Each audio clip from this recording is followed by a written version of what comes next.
দুই বাংলা এক করার জন্য সঙ্গীত তাদেরকে যে কমিটি করে জাতীয় সঙ্গীত নতুন করে তৈরি করা উচিত। আমার সোনার বাংলা আমি তোমায় ভালো করে একটু মন দিয়ে শুনি না, চোখ দিয়ে পানি বেরিয়ে দেয়।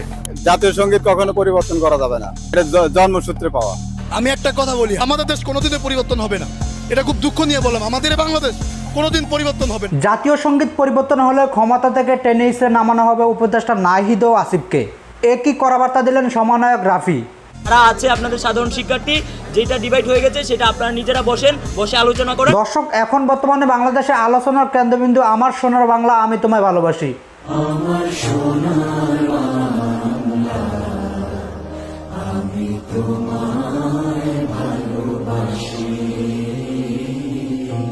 জাতীয় সঙ্গীত পরিবর্তন নিয়ে এটার মধ্যে রয়েছে বড় ভুল। জাতীয় সঙ্গীত পরিবর্তন নিয়ে বেশ আলোচনা সমালোচনা হয়েছে।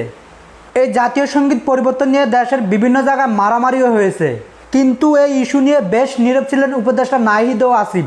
এবার উপদেষ্টা নাহিদ ও আসিফকে কড়াবার্তা দিলেন রাফি।